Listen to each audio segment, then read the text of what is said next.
नमस्कार, स्वागत है आप सभी का हमारे इस खास वीडियो में और आपके साथ मैं सुष्मिता मिश्रा। देवाधिदेव महादेव का पवित्र महीना शुरू हो चुका है। पवित्र दिन आने वाला है, महाशिवरात्रि का दिन, जो कि हम सभी के लिए बहुत ही खास माना जाता है। और इस दिन हम सभी लोग व्रत करते हैं और महादेव से उनकी असीम कृपा पाने के लिए उनसे कामना करते हैं। तो ऐसे में महाशिवरात्रि कब मनाई जाएगी और महाशिवरात्रि का जो शुभ मुहूर्त है वो कब है, हम बात करेंगे। इस पे खास बातचीत के लिए हमारे साथ इस वक्त मौजूद है पंडित रमेश चंद्र शास्त्री जी। इनसे बातचीत करेंगे और जानेंगे कि इस बार महाशिवरात्रि कब है और क्या है इसका शुभ मुहूर्त, और भगवान महादेव के बारे में बहुत सारी चीजें आपको बताएंगे। जुड़े रहिए इस वीडियो के साथ। पहले तो पंडित जी आपका बहुत बहुत स्वागत है। धन्यवाद जी, बहुत बहुत राधे राधे। पंडित जी ये बताइए कि इस बार महाशिवरात्रि कब है और महाशिवरात्रि का जो शुभ मुहूर्त है वो कब है? इस बार की जो शिवरात्रि का महापर्व है जी, तो महापर्व 26 फरवरी का है जी, और दिन बुधवार श्रवण नक्षत्र में इस बार महाशिवरात्रि पड़ रही है, जी, जो विशेष शुभ माना जाता है। जी, भगवान शिव के लिए केतकी पुष्प से संबंध रखने वाला ये श्रवण नक्षत्र जी, वो प्राप्त हो रहा है, इसलिए विशेष शुभ मुहूर्त 26 फरवरी को प्राप्त हो रहा है। जी। पंडित जी मेरा दूसरा सवाल ये है कि महाशिवरात्रि मनाई क्यों जाती है? इसके पीछे का जो कारण है वो क्या है? लोग कहते हैं कि इस दिन भगवान शंकर और माता पार्वती का विवाह हुआ था, और कुछ लोग कहते हैं कि शिव पुराण जो है उसमें ये चीजें वर्णित नहीं है। तो इसके पीछे का कारण क्या है? माता पार्वती और भगवान शिव के विवाह का इसमें कोई ऐसा कारण नहीं है जी। इसका जो मुख्य कारण है जी। शिव महापुराण के अंतर्गत उसमें आता है कि भगवान विष्णु और ब्रह्मा में एक बार भयंकर युद्ध छिड़ गया जी।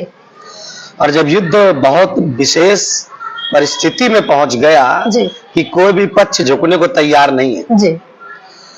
तब उन दोनों भगवान विष्णु और ब्रह्मा के मध्य में ही जी। निष्कल स्वरूप भगवान शिव एक दिव्य तेज पुंज में प्रकट हुए। जी। उस दिन जब वो प्रकट हुए और प्रकट होकर के दोनों को शांत किया जी। और शांत करके उस दिन के महत्व के विषय में उनको बताया। जिस दिन उस युद्ध का विराम हुआ जी। और साथ साथ उसी दिन से शिवलिंग की पूजा प्रारंभ हुई जी। और पूरी रात्रि पर्यंत दोनों को समझाया और दोनों को आपसी सामंजस्यता बनाई। जी। इस कारण से भगवान शिव के द्वारा ही ये कहा गया है कि ये जो शिवरात्रि ये रात्रि है या से महाशिवरात्रि के नाम से जाना जाएगा। इस दिन का जो किया हुआ व्रत तप दान पुण्य है वो अक्षय होगा, उसमें किसी प्रकार का कोई लेस मात्र विक्षय नहीं होगा। इसलिए शिवरात्रि इस दिन मनाई जाती है। अच्छा पंडित जी, आप हमारे दर्शकों को ये भी बताइए कि शिवरात्रि पर कौन से मंत्र का उच्चारण करना चाहिए और शिवरात्रि महाशिवरात्रि के दिन विशेष पूजा कौन सी की जाती है? देखिए, भगवान शिव के तो मंत्र बहुत से हैं जी।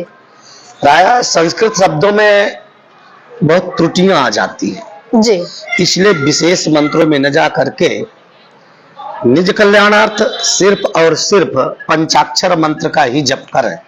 क्योंकि यदि महामृत्युंजय में जाते हैं या पंचाक्षरी में जाते हैं, मृत संजीवनी में जाते हैं, तो सबका अभ्यास संस्कृत पढ़ने में नहीं है जी। और त्रुटि होगी तो उसका दुष्परिणाम होगा। जी। माना क्यों अपने कल्याणार्थ है, इतना कोई घातक परिणाम नहीं होगा, लेकिन फिर भी उसका कोई फल नहीं होगा। इसलिए उस हर व्यक्ति को यही चाहिए जो भगवान शिव को अति प्रिय है, पंचाक्षर ओम नमः शिवाय इस मंत्र का शुद्ध बैठ करके 1 माला 5 माला 11 माला जप करे, यही उसके कल्याण का सुगम मार्ग है। जी।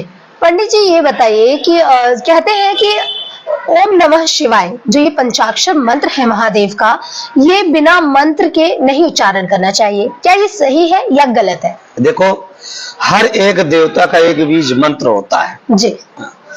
ये भगवान शिव का बीज मंत्र नहीं कह सकते हैं जी। वो लागू होता है वहां जो दीक्षा लेने के लिए तत्पर होते हैं। जी। जो दीक्षा लिया जाता है वो मंत्र अलग होता है हर एक देवता का एक शरणागति मंत्र होता है, उसके उच्चारण के लिए मनाही होती है, न कि ऐसे मंत्रों के लिए मनाही होती है। इसको आप सुगमता से और शालीनता से आप जप कर सकते हैं, इसमें किसी प्रकार का कोई रोक टोक नहीं है। जी। और एक चीज और था कि कहते हैं कि श्री शिवाय नमः जो ओम नमः शिवाय है, ये महिलाओं को नहीं बोलना चाहिए, ये सिर्फ और सिर्फ पुरुष को इस मंत्र का जाप करना चाहिए। ये इसके पीछे का क्या कारण है? ये देखो, ये कहते हैं कि ये कलयुग है, इसमें अनेक प्रकार के पंथ प्रकट कर देते हैं। जी दम्भिन निज मत कल्प करे, जी प्रकट किए बहुपंथ। जी। ये जो दम्भी लोग हैं अपने अपने मत के अनुसार निकाल देते हैं, और कुछ तो भैया चैनल में फेमस होने के लिए भी बोल देते हैं, ताकि इसके विषय में हमारे इसको बार बार देखें। जी। बाकी ऐसा कुछ नहीं है। भगवान शिव के सम्मुख या मातृशक्ति या पुरुष वर्ग जाकर के भगवान के इस मंत्र का जप कर सकते हैं, इसमें कोई निषेध नहीं है। अच्छा, कहते हैं कि भोलेनाथ बहुत ही भोले होते हैं, उनसे एक बार जाकर के एक लोटा जल चढ़ाओ और एक लोटा जल सारी समस्या का हल। लेकिन भोलेनाथ परीक्षा भी लेते हैं अपने भक्तों की, और जो भक्त होते हैं वो परीक्षा देने से कतराते हैं। तो ऐसे में जो भक्त हैं उनको कौन सा ऐसा उपाय करना चाहिए जिससे भोलेनाथ उनकी मनोकामनाओं को शीघ्र ही पूर्ण कर दे? देखिए, भगवान का एक ही ध्येय होता है जी। भगवान कभी किसी के कार्य में विलंब नहीं करते। भगवान जी कहते हैं कि निर्मल मन जन सो मोहि पावा, जी। मोहि कपट छल छिद्र न भावा। जी। हम अपनी आत्मा को निर्मल करें, शुद्ध विचार शुद्ध मन से जब हम भगवान के पास जाएंगे, जब अपनी प्रार्थना करेंगे, तब स्वीकार करते हैं। मन में किसी प्रकार का कोई कपट लेकर के हम जाएंगे तो फिर उसका कोई परिणाम मिलने वाला नहीं। इसलिए भगवान के पास जाएं, वो मनोरथ पूर्ण करते हैं। बड़े भोले वाले, वो तो सोच लीजिए कि कोई उनके यहाँ चोरी का वो उद्देश्य लेकर के जाता है जी। तो उस पर भी वो प्रसन्न हो जाते हैं बहुत जल्दी। अच्छा, लेकिन महादेव मन उनका निर्मल होना चाहिए तब। अच्छा, अगर हमें चोरी भी करने हैं तो महादेव के यहाँ जाके निश्चल मन से कर ले। ऐसा है कि एक बैजू भगत की कथा है जी। कि जो घंटा चोरी करने के लिए गया शिव मंदिर में जी। और जाकर के शंकर जी की पिंडी में ही जो निष्कल स्वरूप शिवलिंग है उसमें ही पैर रख कर उसने घंटा चोरी किया। अच्छा। आज घंटा उतार के जैसे नीचे उतरा, सोई भगवान प्रकट हो गए और उसे बोले, भैया दुनिया तो सब कुछ चढ़ाती है, तू तो स्वयं को मेरे ऊपर चढ़ा दिया। और प्रसन्न होकर को अपना भद्र गण बना लिया। अच्छा। बहुत प्रसन्न, भगवान बहुत दयालु है। बोले अगर यही कार्य अगर हम करें तो क्या महादेव आपकी भावना होनी चाहिए। देखो, अच्छा। मंत्रे तीर्थे द्विजे दैवे दैवज्ञ भेखजे गुरु यादृशी भावना तस्य सिद्धिर भवति तादृशी। मंत्र में, तीर्थ में, ब्राह्मण में, देवताओं में जैसी तुम्हारी भावना होगी, जिस मन से जाओगे आपको वैसी ही सिद्धि मिलेगी। यदि आप उस मन उस भक्ति से जाओगे तो आपको भी वो परिणाम जरूर मिलेगा। जरूर मिलेगा। तो पंडित जी ये बताइए, महाशिवरात्रि के दिन हमें किस चीज का दान करना चाहिए और हमें भोलेनाथ की पूजा में कौन कौन सी सामग्री चढ़ानी चाहिए? देखो, भोलेनाथ की सामग्री का कोई पार नहीं है। आप किसी प्रकार की सामग्री प्रयोग कर सकते हैं जी। एक तामसिक वस्तु को छोड़ करके जी आप भगवान की पूजा में अर्पित कर सकते हैं। लेकिन भगवान भोले को तो सबसे ज्यादा प्रिय है, जैसे भांग हुई, शहद हुई, पंचामृत बना करके ले जाइए बढ़िया, पंचगव्य से उनका स्नान कराइए, पंचामृत से स्नान कराइए, शहद, दूध, दही इत्यादि से, बिल्वपत्र, भोग में धतूर, फल इति पंचफल जो भी होते हैं उनको लेकर जाइए। और सबसे बड़ी बात है, भगवान शिव को केतकी पुष्प बहुत प्रिय है, जो भगवान ब्रह्मा और विष्णु के दोनों के विद्वेष में उसने बहुत साक्षी दी थी जी। तो इसलिए केतकी पुष्प भगवान को प्रिय है, तो उसको भी यदि चढ़ाते हैं तो भगवान बहुत प्रसन्न होते हैं। अच्छा, आपने बोला कि पंचाक्षर आपने बोला कि पंचामृत चढ़ाना चाहिए, तो पंचामृत में कौन कौन सी 5 सामग्रियां? पंचामृत में अब आजकल क्या है, पंचामृत में बहुत से लोग कहते हैं कि भाई हमने दूध, दही, गंगा जल और चीनी और तुलसी डाल दिए, पंचामृत बन गया। नहीं, पंचामृत जब बनता है वो शुद्ध दूध, दही, घी, शहद और चीनी, ये शक्कर कहते हैं, इन चीजों का ही पंचामृत बनता है। जितनी मात्रा में आप दूध डालें उस मात्रा की आधी मात्रा में दही, दही की आधी मात्रा में घी और घी की आधी मात्रा में शहद और उसकी आधी मात्रा में शक्कर, इतना इस परिमाप से जब आप पंचामृत बनाते हैं तो वो शुद्ध पंचामृत बनता है, इसमें अन्यत्र कोई वस्तु का प्रयोग नहीं होता है। तो पंडित जी हम बात करेंगे बिल्व पत्र की। बिल्व पत्र हम भोलेनाथ पे क्यों अर्पित करते हैं? भगवान शिव को बिल्वपत्र अति प्रिय है जी। हाँ, क्योंकि इसमें इसके जो पुच्छ भाग में जिसकी डंडी होती है उसमें माँ लक्ष्मी का निवास होता है जी।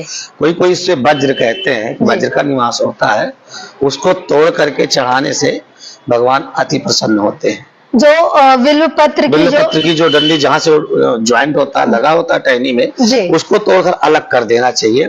कई के ऐसा शास्त्रों में लेके मिलता है कि उसको नहीं चढ़ाना चाहिए, वो माँ लक्ष्मी का स्वरूप है, इसीलिए वो शिवलिंग पर नहीं चढ़ाना चाहिए। अच्छा, तो पंडित जी 3 पत्तियां चढ़ाई जाती हैं, तो महादेव पे 3 पत्तियां चढ़ाई जाती है, तो तीनों तो आपस में ज्वाइन होती हैं, तो उसको अलग अलग करके चढ़ाना तो खंडित हो जाएगा। नहीं, अलग अलग करके नहीं। जो भगवान शिव में बिल्वपत्र चढ़ता है जी, वो युक्त होना चाहिए, जुड़ी होनी चाहिए, तीनों पत्तियां सम्मिलित होनी चाहिए जी। और प्रयास ये रहे कि किसी प्रकार से विकृत ना हो जी, टूटी ना हो, कोई कीड़े ना खाए हो जी, शुद्ध साफ हो, वो चढ़ाए, वो ज्यादा प्रिय रहती है। अच्छा, तो पंडित जी महादेव पे सिंदूर भी चढ़ाया जाता है क्या? हाँ, जब आप माँ गौरी का पूजन करें साथ में तब सिंदूर का प्रयोग करें, अन्यथा हम मात्र शिवलिंग में पूजन कर रहे हैं तो आप सिंदूर का प्रयोग ना करें। इसके पीछे कारण क्या है? कि इसका कारण और अन्यत्र कुछ नहीं है।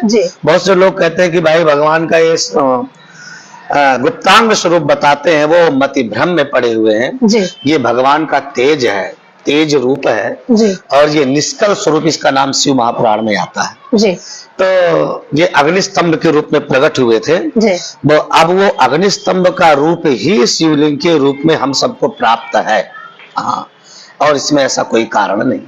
चलिए, आखिरी सवाल मैं आपसे ये पूछती हूँ कि पंडित जी शिवरात्रि के दिन व्रत कैसे रखना है? और इस दिन कुछ मतलब लोग जो होते हैं वो निर्जला व्रत रखते हैं, जैसे कि मैंने आपसे पहले भी पूछा था कि इस दिन भगवान शंकर और माता पार्वती का विवाह हुआ था, ऐसा लोग मनाते हैं।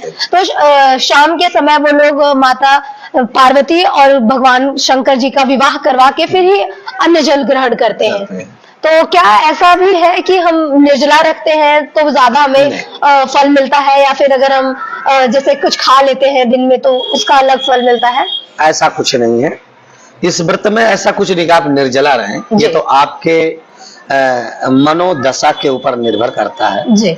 तो ऐसा नहीं कि आप निर्जला ही रहें, भगवान भोलेनाथ का ऐसा आदेश नहीं कि आप निर्जला रहें, क्योंकि इस व्रत में यही है, सावधानी रहें, आपके विचार शुद्ध होने चाहिए जी। उस दिन प्रयास करें कि एक दिन पहले प्रथम दिन एक बार ही आहार ग्रहण करें जी। दूसरे दिन जब आप व्रत रहे तो आप फलाहार इत्यादि लें भगवान शिव का पूजन करने के बाद जी। और फलाहार भी इतनी मात्रा में ले कि आपको डकार न आवे। अच्छा, यदि आप फलाहार लेते हो डकार आ जाती है तो आपका व्रत निष्फल हो जाता है, खंडित हो जाता है। तो उसमें डकार नहीं आनी चाहिए, ये विशेष ध्यान रखना चाहिए। फलाहार का मतलब फलाहार, स्वल्पाहार, थोड़ा सा। लेकिन अब आजकल तो भैया सब फुलाहार के उसमें रहते हैं और ज्यादा फल फूल ही तो लेना है, तो सेब अमरूद इत्यादि बहुत से उपलब्ध है। तो लेकिन स्वल्प आहार लें और भगवान शिव की उस दिन चतुर्थ 4 प्रहर की पूजा करें। उस दिन ऐसा करें, दिन में तो देखो नित्य पूजा होती है जी, विशेषकर संध्या के समय पूजन। लोग भागते हैं, सुबह सुबह आते हैं। आप ये भी बताएंगे आपके चैनल के माध्यम से, जो जो लोग सुने वो ये जाने, जो लोग दिन निकलते ही भागते हैं कि बस प्रथम जल मैं चढ़ा लूं, मैं कितनी जल्दी पूजा कर लूं। नहीं, पूजन करने में पहली बात तो कोई जल्दबाजी नहीं करनी चाहिए। उसके बाद यदि भगवान शिव को विशेष प्रसन्न करना है तो संध्या समय में पूजन करें जी। क्योंकि जो संध्या समय होती है वो भगवान रुद्र का होता है। उस समय भगवान शिव माता पार्वती के साथ भ्रमण करने के लिए निकलते हैं अपने गणों को साथ में लेकर के। और जब उस समय कोई भक्त पूजन करता हुआ दिखता है तो बहुत प्रसन्न होते हैं। इसलिए विशेष प्रयास करें कि संध्या समय में पूजन करें। और यदि उनको कोई इसी मन में उनकी इच्छा है कि भगवान हमारी ये मनोकामना पूर्ण हो तो 4 प्रहर की पूजा करें, रात्रि पर्यंत जागरण करें और 4 प्रहर की पूजा करें, सोए नहीं। हाँ। अच्छा, हाँ। तो 4 प्रहर मतलब सुबह, दोपहर और शाम को और रात को, ये 4 प्रहर? ये 4 प्रहर। अच्छा, आपने बोला कि संध्या के समय जो है क्या कहते हैं भगवान शंकर अपनी पत्नी अर्धांगिनी हाँ। पार्वती मैया के साथ भ्रमण करने निकलते हैं। तो ऐसे में ये भी सुना है मैंने कि मतलब शाम के समय पूजा नहीं करना चाहिए और मंदिर में घंटी नहीं बजानी चाहिए, नहीं, इससे भगवान नहीं, को निद्रा में ऐसा दिक्कत होती नहीं। है। वो कब है, कुछ ऐसी तिथियां होती है भैया कि उस समय इन चीजों का वो नहीं होता है। जी उस दिन जो कहते हैं कि संध्या समय में नहीं करना चाहिए पूजन, जी। हम उनको बता देते हैं। संध्या समय में भगवान शिव का पूजन करना चाहिए। जी संध्या समय में क्या नहीं करना चाहिए ये भी हम बता देते हैं। जी। संध्या समय में 4 चीजें नहीं करनी चाहिए। जी।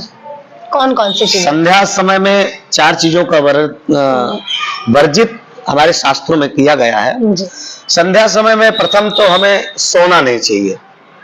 जो संध्या समय में सोते हैं जी। उनकी आयु क्षीण होती है। जी संध्या समय में विद्यार्थियों को विद्या अध्ययन नहीं करना चाहिए, उनको पढ़ाई नहीं करना चाहिए। यदि जो विद्यार्थी संध्या समय में अध्ययन करता है जी तो उसकी जो विद्या याद भी है वो भी विस्मृत हो जाती है।